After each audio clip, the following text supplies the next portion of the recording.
go, Jed. Maybe the game of the day, Japan versus South Korea. There is your Japanese side, and this could be good. There's your South Korean side, and out they come, these two Northeast Asian rivals.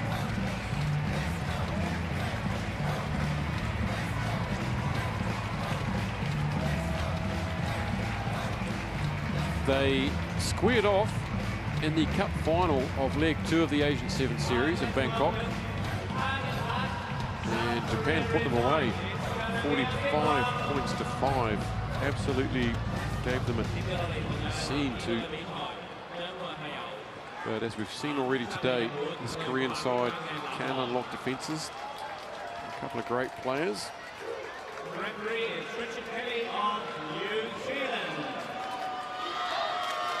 Referee from New Zealand, Kerry.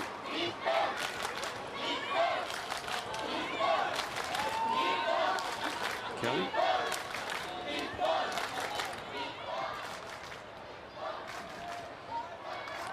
Japanese crowd are to their feet once more.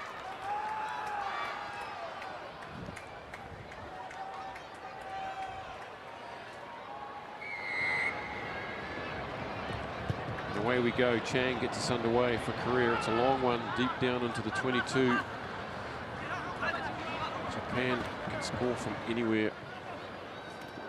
Got dangerous men all across the park. And that's Haino with the initial surge. This is Goya. There's Takiri out on the wing. The big man takes a heavy shot from Jang. Gets his forearm up in the face. Sakai. Look at the crisp passing from these Japanese, and this is Toya Goto. Sakai swings it away again. It's Lameki Lamano in number 1. A little dummy, the show and go. It's Goya, he's still going. Pops it inside to Takiri. If they spread the Koreans here, a little chip through, and chasing it is Goto. It's got an awkward bounce. Will it bounce up? No, it bounces into Korea's hands. Here they go now from Jang. It's broken wide open, and away come Korea. This is Lim. They miss out their star player, Jang, number 7 there. He's got the ball now, though, under the attention of Takiri. He gets ankle tapped by Takiri. And the movement for now is temporarily diffused. Here comes Chang. It's Lee taking on Takiri. Thinks he can take the big man on, but he can't. He's too wise, too long in the tooth for that. And finally Japan stopped that movement and earned themselves a penalty.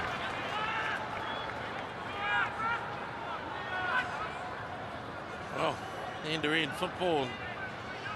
Japanese showing commitment to playing wide as the Japanese coach looks on. Feeling happy about that. Tomohiro Tsugawa.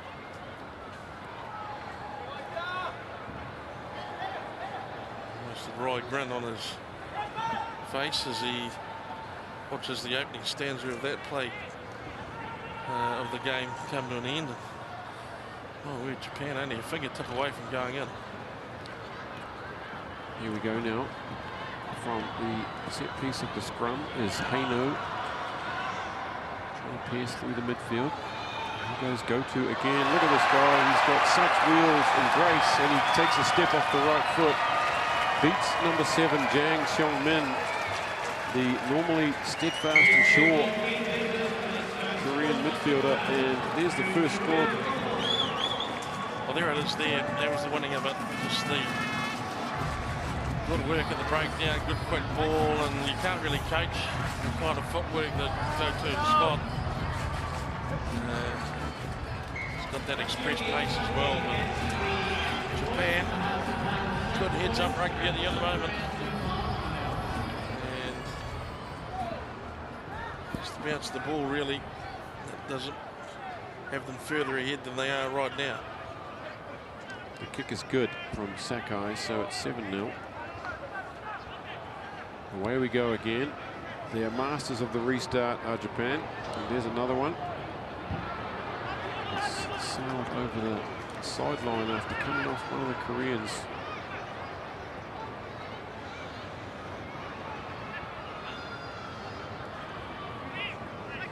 We have a line out on the far side.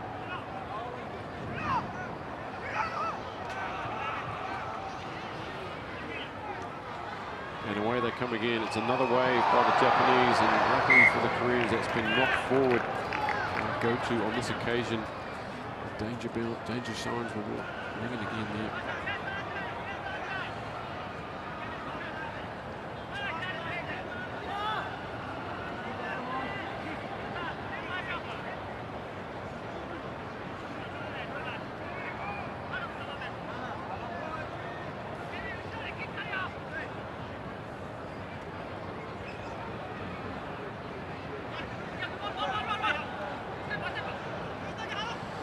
Korea's turn finally with the ball in hand, and this is Kim.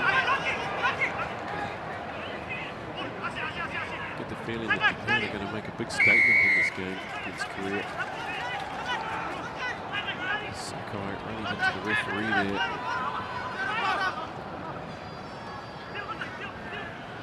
No mercy shown. So Korea to stem this as quick as they can. And of course, Japan are all class, and Inge going for the second try. It's Lota Takiri with 2 minutes left on the clock in this first half. Well, again, physical work by the Japanese, taking out the extra player at the breakdown, and in the end, numbers too big for South Korea to contain.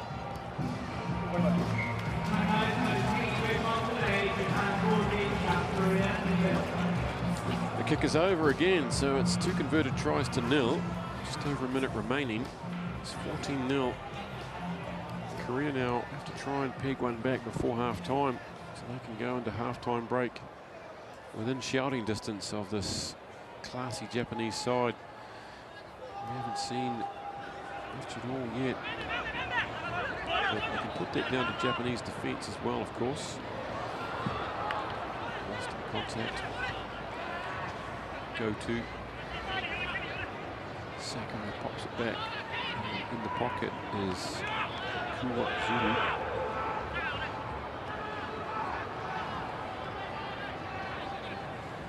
It's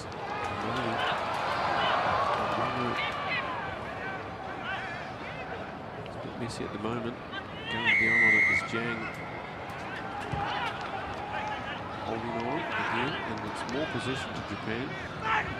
Sakai on the 22, breaches the 22. And with 20 seconds remaining, he looks like he's got to find the ball there, but no, it's fine. Big man Kuwazuru gets the last pass, and over he goes for the third try there. Takes them out to a big 19-0 lead now at halftime. Well, Japanese defence just overloading the South Korean defence. Too much intensity being created at the breakdown. Korea throwing extra bodies in where they're not really working. And the Japanese ability to move the ball away at pace is just yielding great dividends for them. Beautifully struck conversion from the sideline, but it's away, so it's 19-0 at halftime. And Korea with a small little tiny wee mountain to climb to stay in this match. Well, the Koreans will have to get all about it. They'll have to change their attitude, be confident with the ball in hand, be prepared to try and move this Japanese outfit around.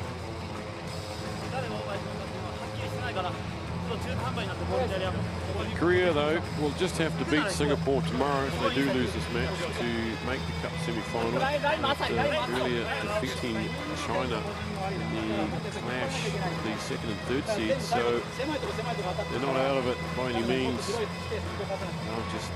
If they come second in this group, they'll obviously face the top finisher in Pool B, which will either be Hong Kong or Sri Lanka. And we'll find out 2 games from now who that will be when Hong Kong take on Sri Lanka. then we'll pretty much know who our cup quarterfinals are going to be before the final pool game tomorrow.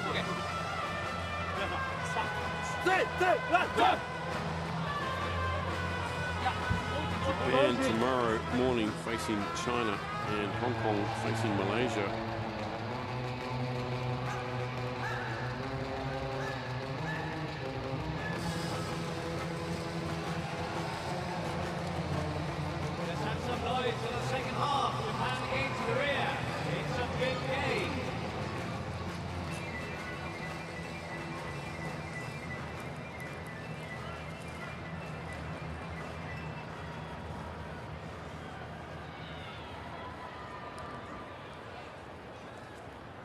Okay, and here we go in the second half.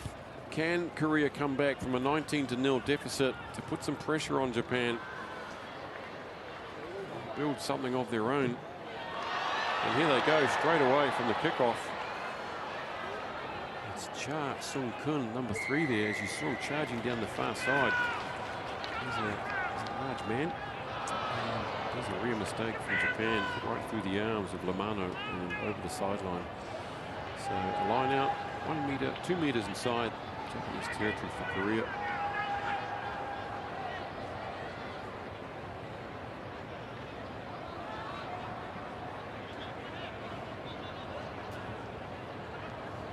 Over the shoulder job, and up goes Hano and nicks that for Japan. Sunkai gets it wide.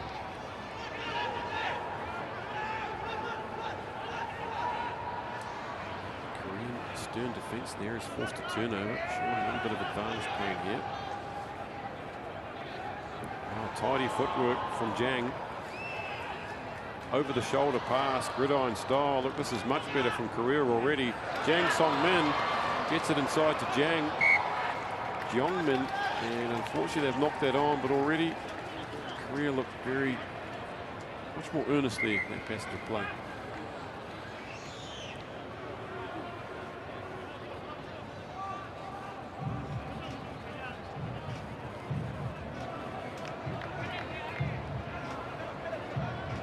Japanese coach Tomohiro Sagawa giving nothing away. He wants to go to Rio. Well, it's a fair goal. It's a justified goal. To be one of the 12 teams competing in the Olympic Rugby Sevens in August next year in Rio. What a prize.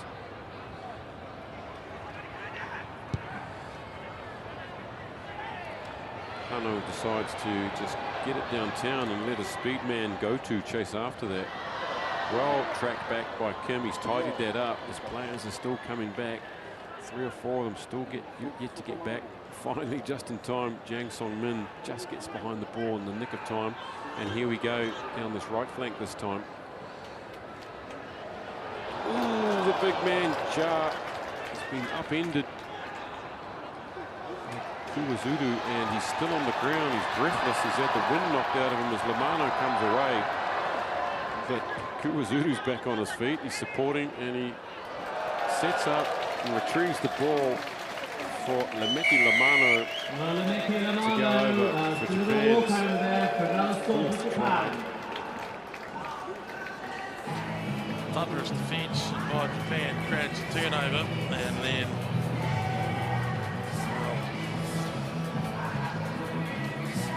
a lot of Japanese players there. There's very few Korean players there. No. That might just say it all, really, that picture. Down on halfway, number 3, Cha Sung-kun is, I think he took a heavy hit there from Kuwazuru. He's still down on halfway. Not sure what the problem is. Maybe just winded, took a big hit to the abs. I felt that from up here. He's no small man himself, and that was a big collision. He's on his feet now. Look at him there. His ribs. It was a rib buster for sure. Off he comes. I think that'd be putting him off his dinner. That was mean. 3.5 minutes remaining. It's an unassailable lead. You would imagine 26 points to 0. Korea came out hissing in the second half, but you have to be more than hissing to get one over these Japanese. Trying something different there with a little toe through, and it's just gifted the ball back to Japan. They won't mind that. Takiri gives a wobbler, picked up nicely on the half volley.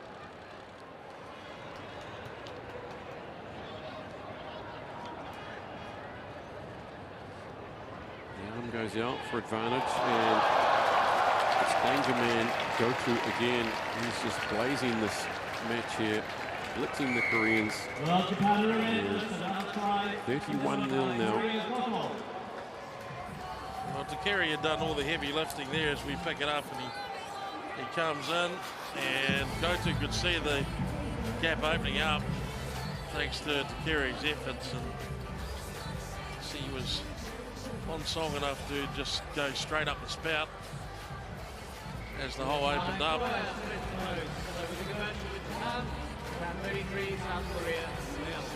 Japan's conversion successful, 33 points to 0, Grant. It's a blowout. These things can happen. As I said earlier, in the cup final in Bangkok, leg 2 of the Asian 7 Series, 45-5. Japan giving South Korea a masterclass there. When Korea had looked very good early in the tournament, they were a bit hot and cold. When they're on, they're on. But you've got to be red hot to take on Japan. Undefeated in the Asian 7 Series this year. Undefeated here today, and if no one can stop them, they'll be going to Rio. Here we go again. This time it's Matsui, Tohito Matsui, on the end of some slick Japanese work. Try number 6. 38 points to 0. And the Koreans just want it to stop. Well, it won't stop. It won't stop. They've got to make it stop. It's the only thing about the rugby paddock. There's no running. There's no hiding. Certainly not. This is 7, so there's even less. If there's any in 15s, but Japan, the extra 2 coming through. Move it up to 40 points to 0. And if they handed out a masterclass this time, then this is hardly a refresher.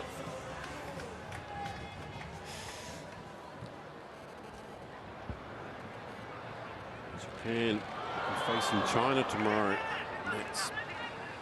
Can't imagine China getting in the road of this Japanese rugby machine. Japan came here saying that their men's 15-a-side team had inspired them with the 3 wins they had in Pool B of the Rugby World Cup. They resisted the urge to put any of their Rugby World Cup stars into the 7 squad.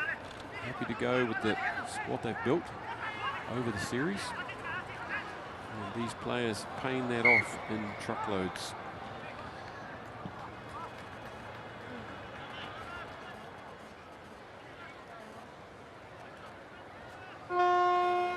You wonder if that could have been the decision to take World Cup players might have been detrimental to the Japanese program at this stage. These guys have earned the right to be here and contest for the place, and certainly in other programs it would have just been a matter of course.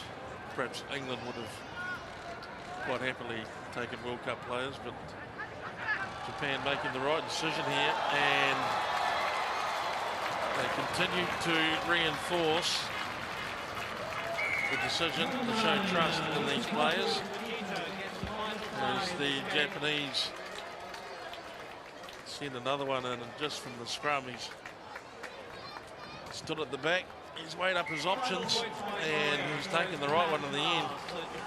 And when you've got pace like that, it's not hard to make the right choice. There we go. Full time. Japan 47, South Korea 0. That's a shellacking. And they'll both get on the bus now and go back to their hotel after 3 games of rugby today. 1 more pool game tomorrow. It's